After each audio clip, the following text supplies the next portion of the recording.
Ya Miguel dio todo el mensaje, pero en su resumen. Pero bueno, todavía hay mucho en la palabra del Señor.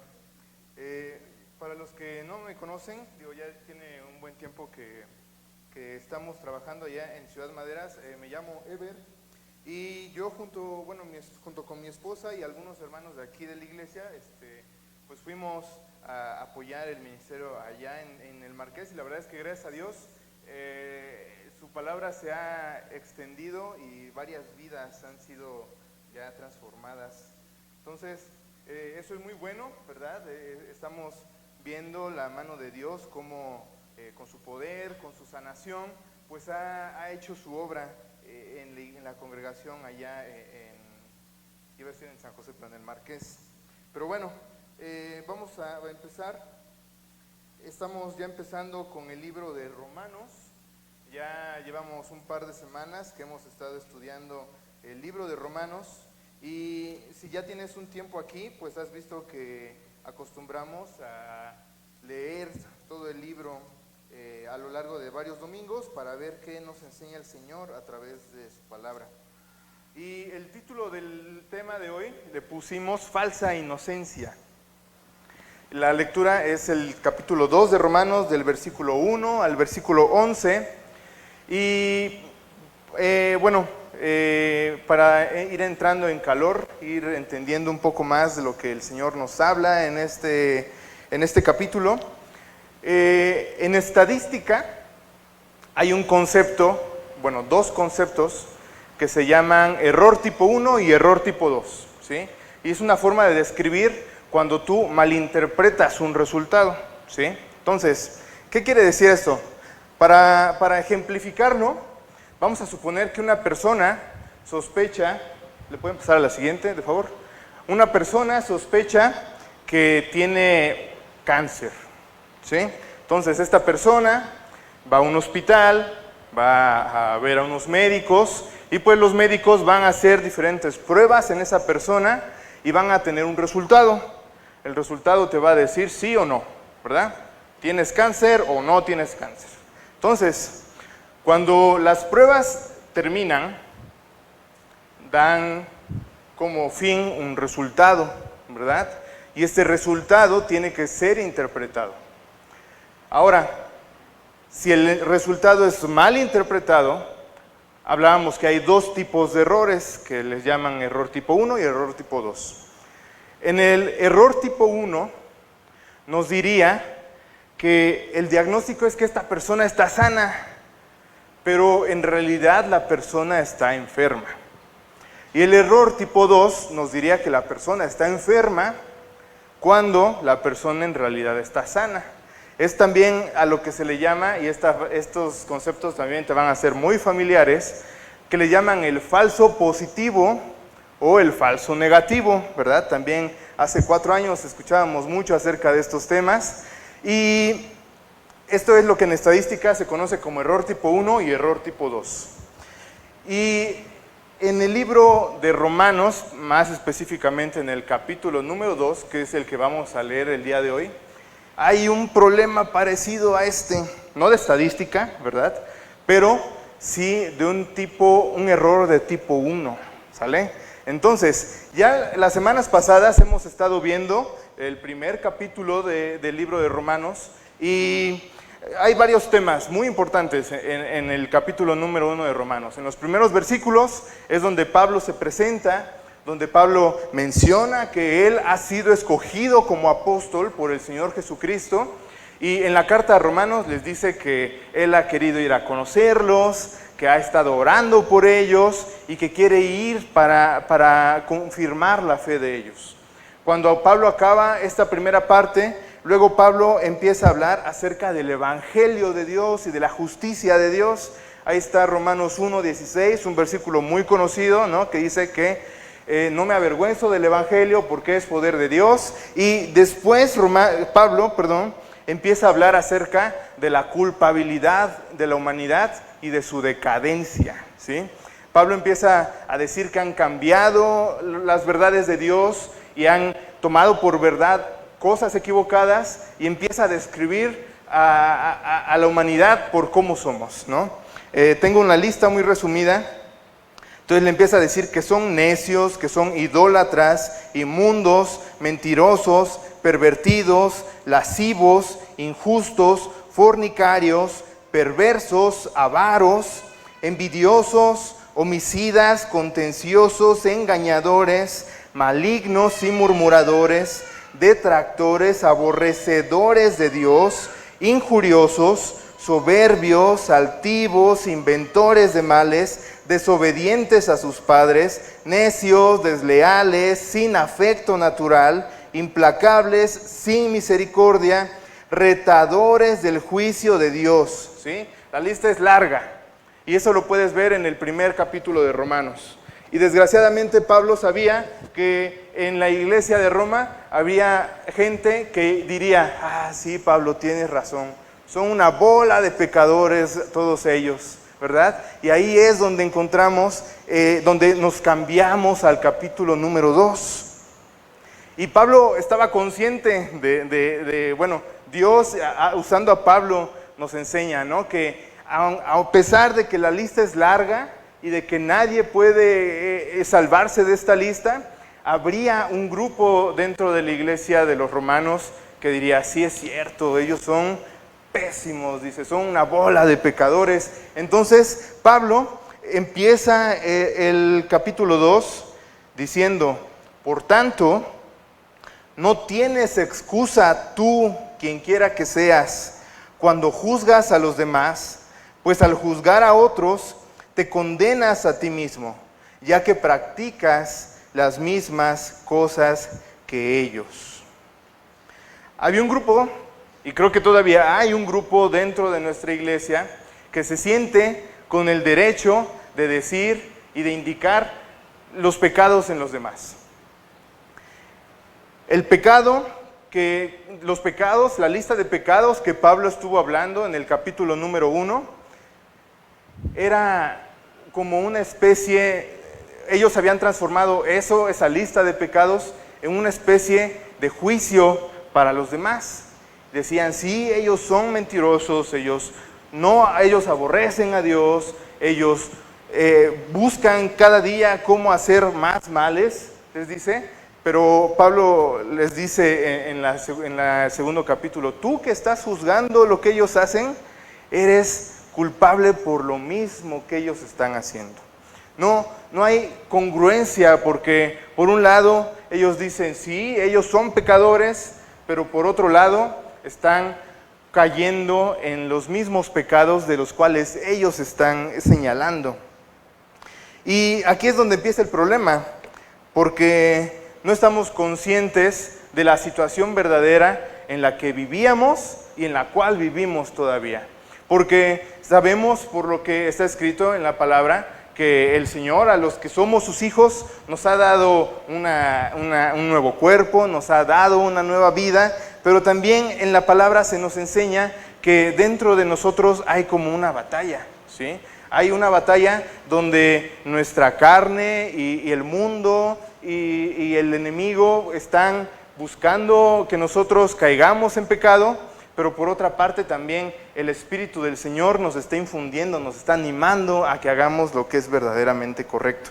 De hecho, desde que el Señor Jesús estaba en esta tierra, Él empezó a hablar de cómo nosotros, se nos hace muy fácil tratar de cierta forma a nuestros prójimos y se nos hace muy fácil indicar y señalar con nuestro dedo, pero no estamos respetando lo que el Señor Jesús nos ha dicho. En los grupos de fe, que son los grupos que tenemos entre semana, esta última semana vimos el paso número 2. No sé si has estado yendo, espero que sí, a tu grupo de fe. Y en el paso número 2, una de las preguntas que vienen en esa lección nos habla acerca de una enseñanza, una de muchas enseñanzas que dejó el Señor Jesús para nosotros. En Lucas capítulo 6, versículo 31, el Señor Jesús dijo, y como queréis que hagan los hombres con vosotros, así también haced vosotros con ellos. Esto también se le conoce como la regla de oro, ¿no? Algunos la han llamado la regla de oro, y también forma parte incluso de de la cultura y de los dichos populares que hay en nuestra sociedad, ¿no? Pero en realidad es una enseñanza que el Señor Jesús dejó desde hace muchísimos años.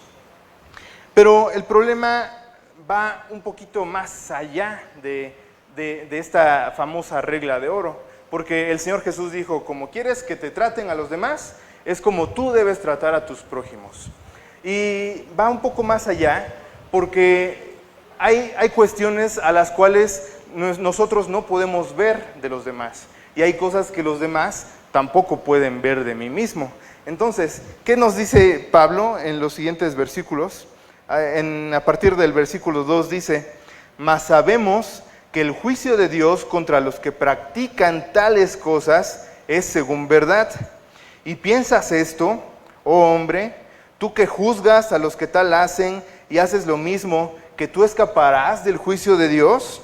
¿O menosprecias las riquezas de su benignidad, paciencia y longanimidad, ignorando que su benignidad te guía al arrepentimiento? Aquí Pablo nos empieza a hablar algo acerca de lo que a veces no nos gusta escuchar, que es el juicio de Dios. Dios es justo, ¿sí? Y es un atributo que todos estamos conscientes de ello, ¿no? Incluso los que no conocen a Dios, ¿no? Dicen, ¿cómo? Es una forma muy sencilla, y esto lo vimos en la serie pasada, ¿no? Que dicen, ¿cómo si Dios es justo suceden estas cosas? ¿Y cómo si Dios es justo me pasa aquello, ¿no? Pero es algo que nosotros estamos conscientes, que Dios es justo, ¿sí? Y de hecho, creo que es una de las cualidades por las cuales lo adoramos, ¿sí?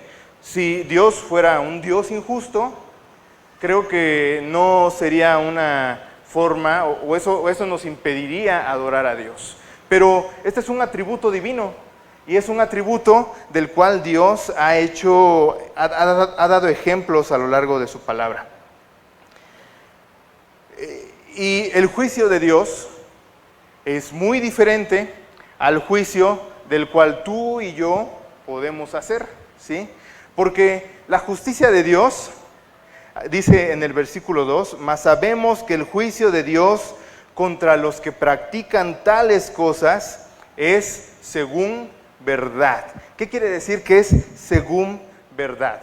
En un juicio, como los que has visto en películas o a lo mejor los que has presenciado de alguna forma, siempre el veredicto se basa en los hechos, ¿sí?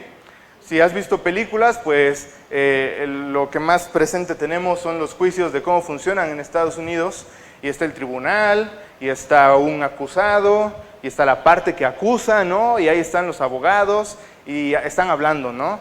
Y juzgan, ¿no? Y traen testigos, y traen pruebas, y ellos tratan de demostrar a base de pruebas que un hecho es real, ¿sí? Y ambas partes, tanto la parte que acusa como la parte que defiende, ¿verdad? Y todo el juicio no se puede tomar por sentimientos, que decía, ay, es que ese día yo me sentía, o ay, es que ese día yo pensé, no, ¿verdad? No importa lo que hayas pensado, no importa lo que o cómo tú te sentías en ese momento, lo que se juzga es lo que se hizo, ¿verdad?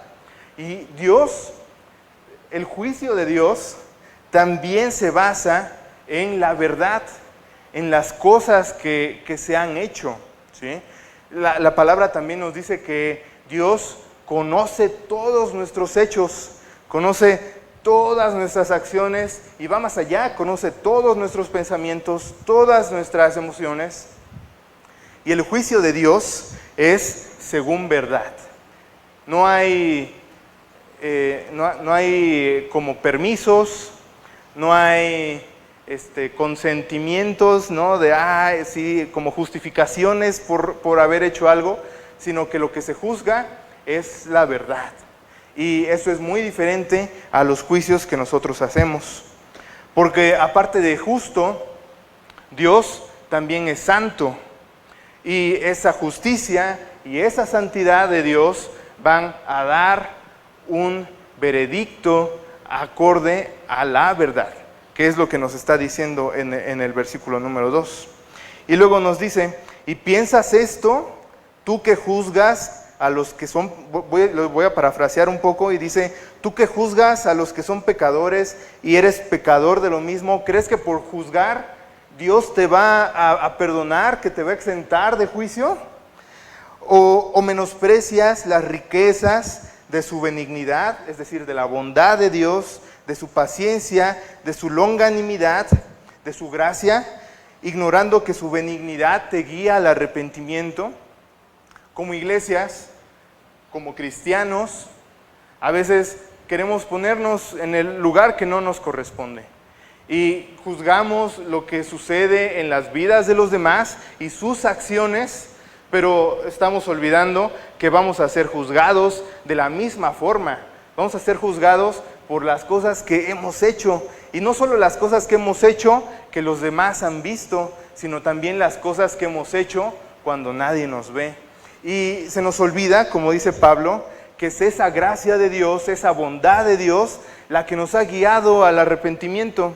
Entonces, hablamos de la gracia de Dios y de la bondad de Dios, pero con esa misma boca estamos juzgando a nuestros hermanos y a los pecadores que están alrededor nuestro por las cosas que ellos hacen, y no estamos dejando de lado el verdadero motivo de la gracia de Dios, que su gracia ha sido para que nosotros vengamos a arrepentimiento, que es el arrepentimiento que muchos de nosotros ya hemos experimentado, y no, esa gracia es para que estemos juzgando a los demás. Y luego en el versículo 5 continúa Pablo diciendo, han oído que a nuestros antepasados, me equivoqué del versículo, vamos a ir a Mateo capítulo 5, versículos 21 y 22, también los tengo aquí en pantalla, lo voy a leer en Nueva Traducción Viviente, y dice, han oído que a nuestros antepasados se les dijo, no asesines, si cometes asesinato quedarás sujeto a juicio. Pero yo digo, aun si te enojas con alguien, quedarás sujeto a juicio. Si llamas a alguien idiota, corres peligro de que te lleven ante el tribunal, y si maldices a alguien, corres peligro de caer en los fuegos del infierno.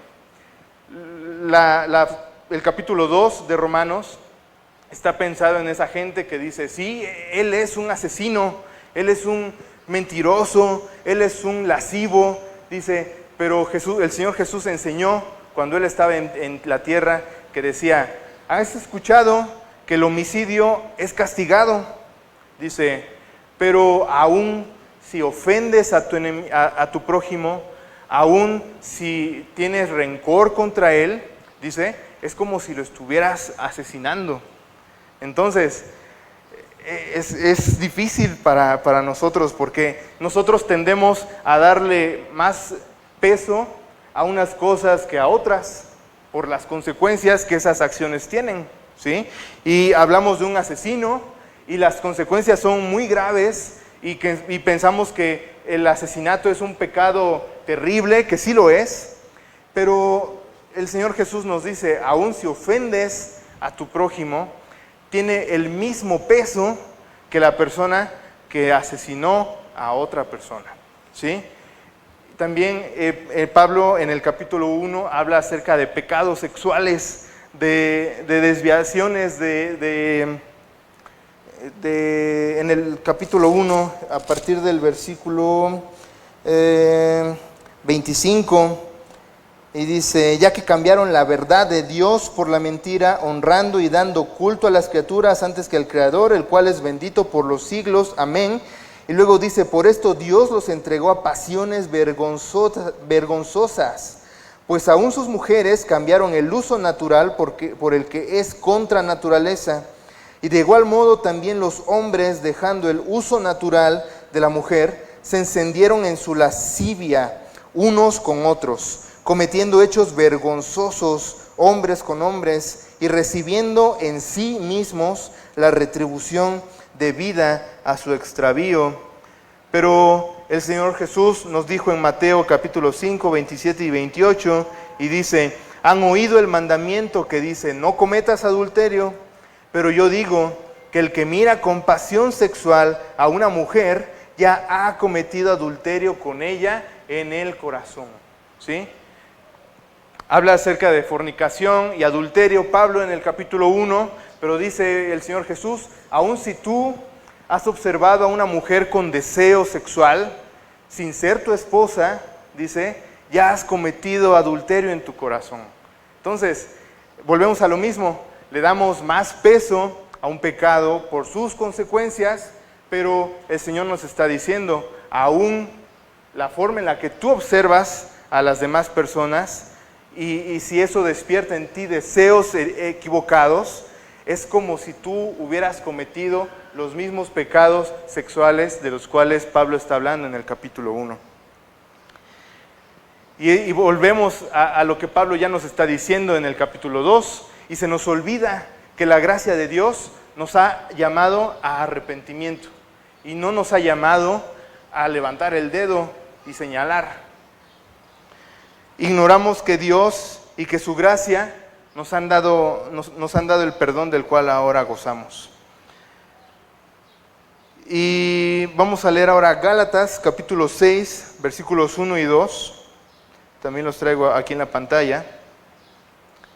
Y dice, hermanos, si alguno fuere sorprendido en alguna falta, vosotros que sois espirituales, restauradle con espíritu de mansedumbre, considerándote a ti mismo, no sea que tú también seas tentado.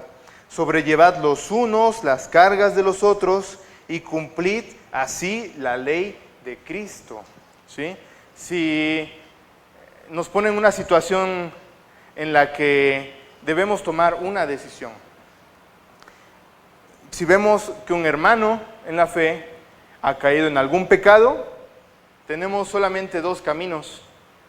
El camino más sencillo y el camino como inconsciente que tomamos es el camino del juicio y del chisme, ¿no? Y decimos, ay, es que el hermano que le pasó esto y él hizo aquello y, ay, no, ¿por qué? Él hubiera hecho el otro, ¿no? Y se nos olvida que nosotros estamos expuestos a las mismas situaciones que esos hermanos han experimentado. Entonces, en lugar de ir por el camino fácil de enjuiciar y de señalar y de hablar, el Señor nos está diciendo que debemos más bien restaurarle con el amor de Cristo y estar conscientes que la situación a la cual ese hermano estuvo expuesto, nada nos libra de que nosotros caigamos en la misma situación en la cual ese hermano ha caído. Y dice Pablo en ese versículo de Gálatas, sobrellevad los unos las cargas de los otros y cumplid así la ley de Cristo. Vamos a regresar a Romanos capítulo 2 y luego en el versículo 5 dice, pero por tu dureza y por tu corazón no arrepentido, atesoras para ti mismo ira para el día de la ira y de la revelación del justo juicio de Dios, el cual pagará a cada uno conforme a sus obras. Y aquí tenemos de dos. Dice, vida eterna a los que perseverando en bien hacer, buscan gloria y honra e inmortalidad. Y el otro dice, pero ira y enojo a los que son contenciosos y no obedecen a la verdad, sino que obedecen a la injusticia, tribulación y angustia sobre todo ser humano que hace lo malo, el judío primeramente y también el griego, pero gloria y honra y paz a todo el que hace lo bueno, al judío primeramente y también al griego, porque no hay acepción de personas para con Dios. El mundo en el que vivimos es un mundo injusto, ¿sí? Y todos hemos experimentado en mayor o menor medida la injusticia de este mundo. Y pareciera que es cada vez más injusto, ¿verdad? Porque los que son malvados, los que hacen mal, los que tienen poder y usan mal su poder, parece que son bendecidos, ¿no? Parece que les va bien, parece que nada les sale mal, parece que las acciones que ellos hacen han recompensado de una buena forma. Y cuando buscamos hacer el bien, cuando buscamos hacer justicia, cuando buscamos seguir y obedecer la voluntad de Dios, parece que las cosas empiezan a salir mal, ¿verdad? Y no obtenemos lo que nos gustaría obtener y batallamos para algunas cosas que nosotros queremos en nuestra vida, y es un mundo injusto para nosotros, porque volvemos a lo mismo. La única justicia que es verdadera proviene de Dios. Y la palabra nos dice que al que hace bien le va a ir bien, y al que hace mal le va a ir mal, pero las cosas que vemos a nuestro alrededor no concuerdan con lo que el Señor nos está diciendo. Entonces, ¿es acaso Dios mentiroso? ¿O Dios nos ha prometido algo que no es cierto? Porque estamos viendo lo contrario, ¿verdad? Pues en realidad el justo juicio de Dios del cual está hablando Pablo en estos versículos es un juicio del cual todavía estamos en espera. Y es que el problema viene de raíz, porque muchos piensan que somos gente buena viviendo en un mundo malo, ¿no? Y cuando empezamos a leer algunos filósofos que han corrido a lo largo de la historia de nuestra humanidad, muchos piensan así, ¿sí? Muchos piensan que nacemos de una forma pura, de una forma íntegra, pero que el mundo nos corrompe, o que nuestra mente nos corrompe, ¿no? Pero lo que el Señor nos enseña en su palabra es que desde el momento en que llegamos a este mundo, somos pecadores. Y sí, vivimos en un mundo corrompido, y vivimos en un mundo que cada vez busca contrariar más a Dios, pero se nos olvida que en realidad somos personas malas que hacen cosas buenas solo por obra del Espíritu Santo. No hay ni una obra buena que pueda haber en nosotros, porque nada más vemos lo que la gente se deja ver, ¿sí? No vemos lo que la gente realmente está pensando, lo que la gente realmente está queriendo o sintiendo en su corazón, sino que nos basamos solamente en lo que nuestros ojos pueden ver de los demás. Sin embargo, Dios nos dice que Él no juzga, lo dice en Samuel, cuando unge Samuel al rey David, y dice: yo no juzgo, yo no me guío por lo que los hombres ven. Dice, porque los hombres ven lo que está frente a sus ojos. Pero Dios dice: yo juzgo el corazón, yo juzgo lo que los hombres no pueden ver. Y el justo juicio de Dios es muy diferente al juicio que tú y yo hemos hecho en algún momento.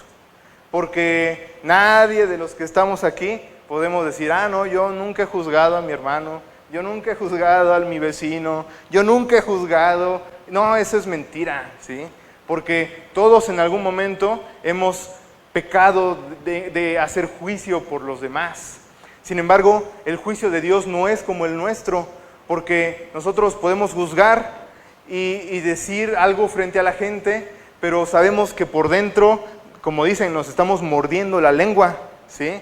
Porque sabemos que hemos hecho lo que esa persona ha hecho, o al menos lo hemos pensado hacer en algún momento, ¿sí? Sin embargo, Dios, que es justo, que ya lo hablamos de ello, y Dios que es santo, que también ya hablamos de ello, su juicio es verdaderamente justo. Y es que somos muy buenos para decir cómo nuestro prójimo debe vivir su vida, ¿sí? Y decimos, en base a lo que vemos, cómo nosotros pensamos que esa persona debería tomar sus decisiones, pero somos muy malos para decidir cómo nosotros estamos llevando nuestra vida.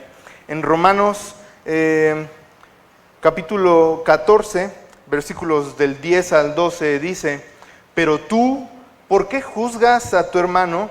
O tú también, ¿por qué menosprecias a tu hermano?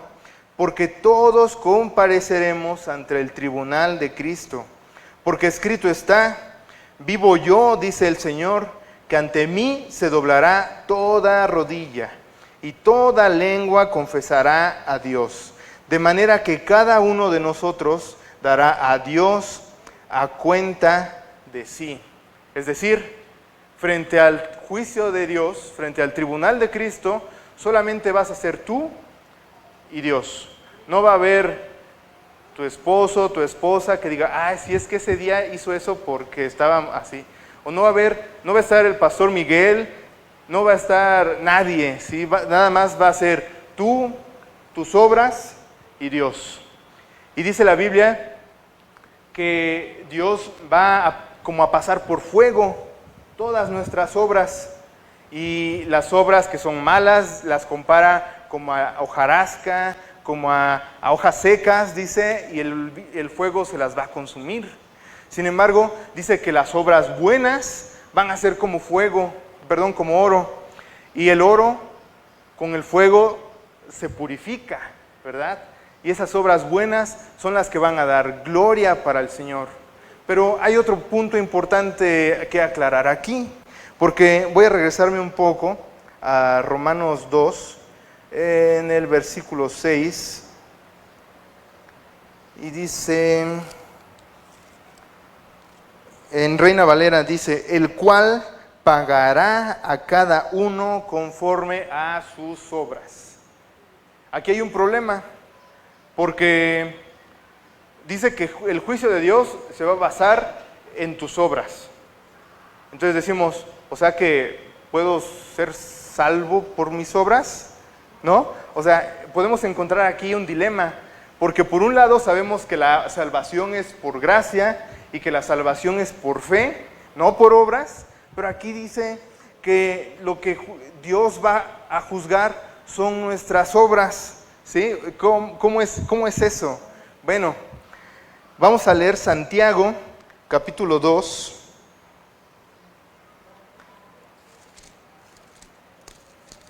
Ese no lo traigo en la presentación y lo hice a propósito para que lo busques en tu Biblia.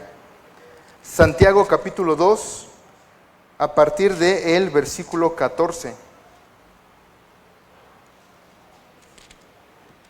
Santiago capítulo 2, versículo 14. Y dice, hermanos míos, ¿de qué aprovechará si alguno dice que tiene fe y no tiene obras? ¿Podrá la fe salvarle? Y si un hermano o una hermana están desnudos y tienen necesidad del mantenimiento de cada día, es decir, si no tienen que comer, si no tienen que vestir, dice, y alguno de vosotros les dice, id en paz, calentaos y saciaos, pero no les dais las cosas que son necesarias para el cuerpo, ¿de qué aprovecha?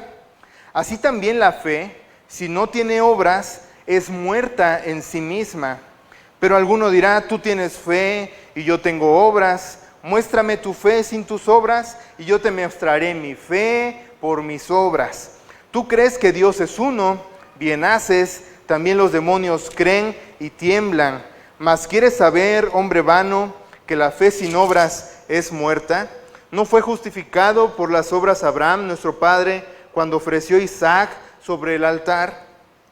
¿No ves que la fe actuó juntamente con sus obras y que la fe se perfeccionó por las obras? Y se cumplió la escritura que dice, Abraham creyó a Dios y le fue contado por justicia y fue llamado amigo de Dios. Vosotros veis pues que el hombre es justificado por las obras y no solamente por la fe.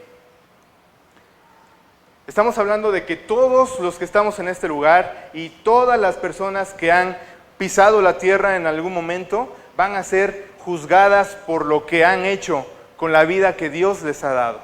Y dice que es como la parábola de los talentos. Dice que a uno se le dio 1 y a uno se le dio 5 y a otro se le dio más.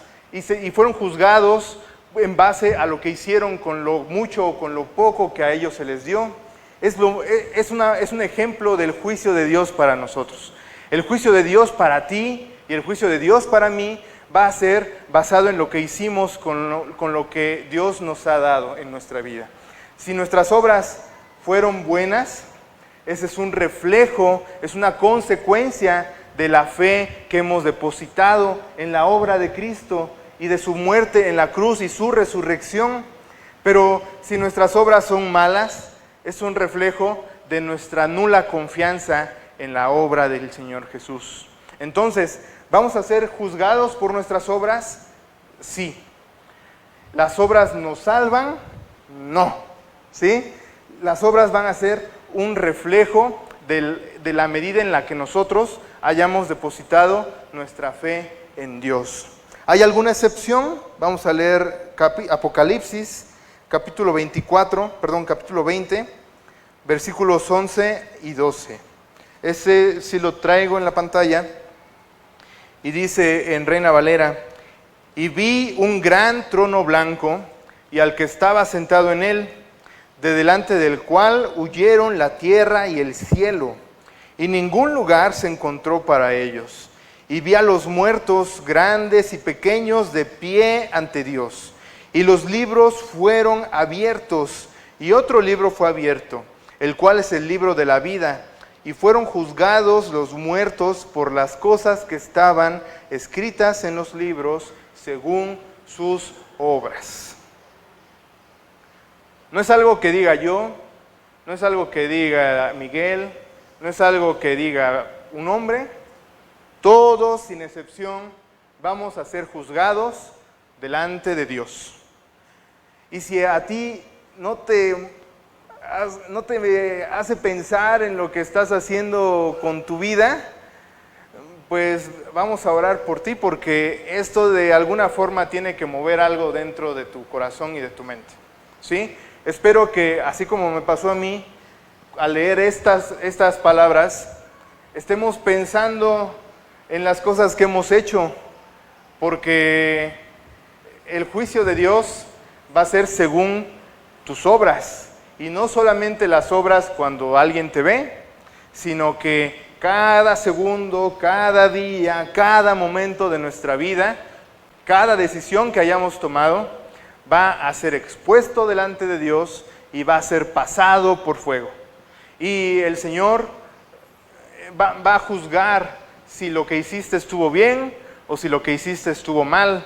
Y no lo veas como un juicio como el que hemos visto en películas, donde hay un tribunal y donde hay testigos y donde hay gente y todos digan: ah, sí, yo vi que Ever hizo eso. Ah, no, yo vi que Ever se sentía... No, dice, Dios es justo, Dios es imparcial y Él va a decidir si tus obras fueron como hojarasca, que el fuego se las va a consumir, o si tus obras son como oro, metales y piedras preciosas, ¿sí? Y vamos ahora a leer Jeremías, capítulo 17, este tampoco lo traje en la pantalla, así que busca en tu Biblia Jeremías, capítulo 17, versículo 10.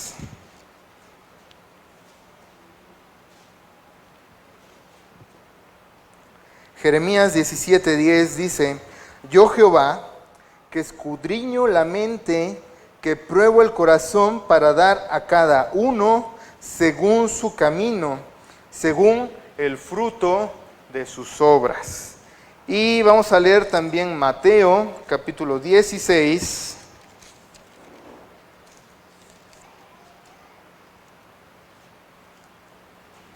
Mateo 16:27. Y estas son palabras del Señor Jesús. Y dice: porque el Hijo del Hombre, es decir, Jesús, vendrá en la gloria de su Padre con sus ángeles, y entonces pagará a cada uno conforme a sus obras.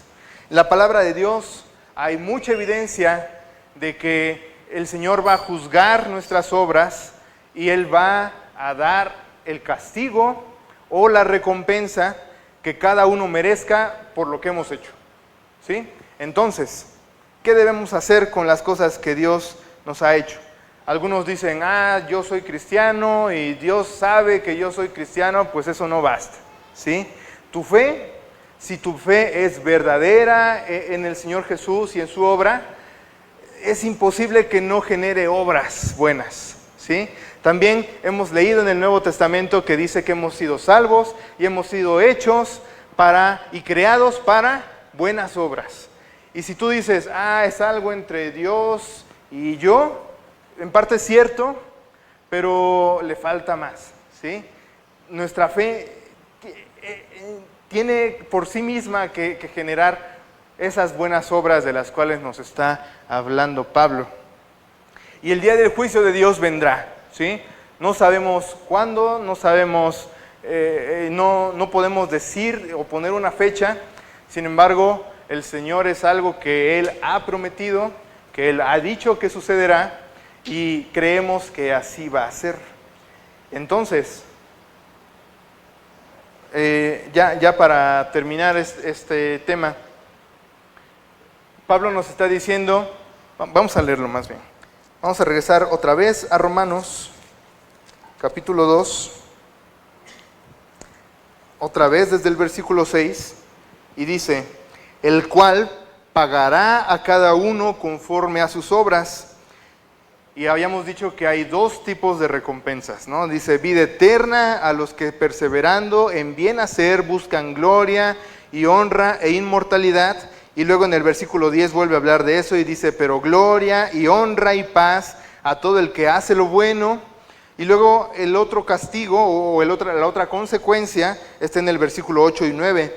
Y dice, pero ira y enojo a los que son contenciosos y no obedecen a la verdad, sino que obedecen a la injusticia, tribulación y angustia sobre todo ser humano que hace lo malo, al judío primeramente y también al griego. Y luego el versículo 11 termina diciendo, porque no hay acepción de personas para con Dios.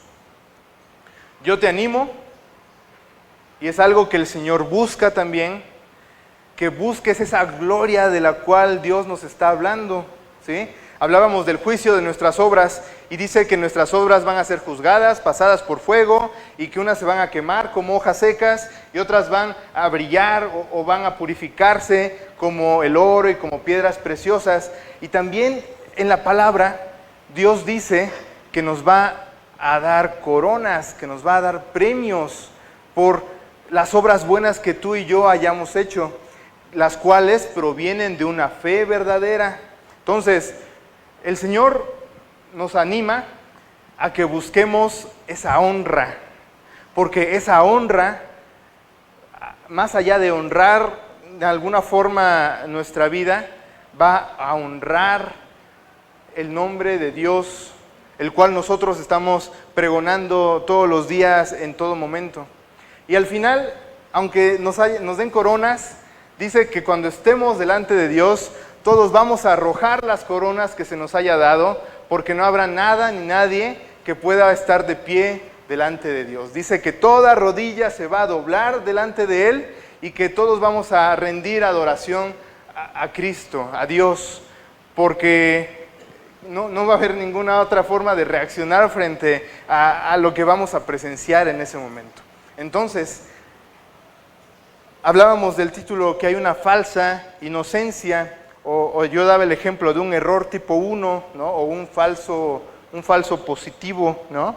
Entonces, tengamos cuidado con las cosas que guardamos en nuestro corazón y en nuestra mente, porque podemos muy fácil caer en lo que hacían los romanos, los de la iglesia de Roma, de juzgar, de decir, de señalar, pero Dios no nos ha salvado para que nosotros juzguemos y tratemos de dar un veredicto a las personas, sino que el Señor nos ha llamado a hacer buenas obras para los que somos verdaderamente sus hijos, para los que formamos parte de la iglesia de Dios. Y el último versículo, que ya lo leímos, el versículo 11, dice, porque no hay acepción de personas para con Dios. La iglesia en Roma, a la cual Pablo estaba escribiendo, era una iglesia dividida por la situación política, por muchos factores externos, pero también por factores internos del corazón, ¿sí? Y la iglesia en Roma, había gente judía y había gentiles, es decir, que no eran judíos, ¿sí? Y los judíos, los cristianos judíos, estaban tratando de imponer sus condiciones, ¿no? Como dicen. Sin embargo, Pablo dice, no hay acepción de personas. No importa que seas judío, no importa que seas mexicano, ¿no? No importa que seas griego, no importa nada. Dice, todos vamos a estar delante de Dios, lo creas o no, lo anheles o no, quieras estar ahí o no quieras estar ahí, todos vamos a estar delante del trono de Cristo. Y nuestras obras van a ser juzgadas, sin excepción. Vamos a orar. Amado Padre, te agradecemos, Señor, por tu palabra. Y también te agradecemos, Señor, porque nos das esta libertad de poder abrirla y de poder estudiarla, Señor. Te queremos pedir, Señor, que lo que hemos leído en los versículos del 1 al 11 del capítulo 2 de Romanos sea una verdad que podamos nosotros traer hacia nuestra vida de fe, Señor. Ayúdanos a, Padre, quitar los prejuicios y los conceptos erróneos, Señor, que tenemos tanto de nosotros mismos como de nuestros hermanos y de nuestros prójimos, Señor. Y ayúdanos, Padre, a que con ayuda de tu Espíritu podamos, Señor, cumplir estas buenas obras a las cuales nos has llamado y creado, Señor. Mueve nuestros corazones y mueve, Señor, nuestros pensamientos para que, Padre, esta sea una verdad de la cual no podamos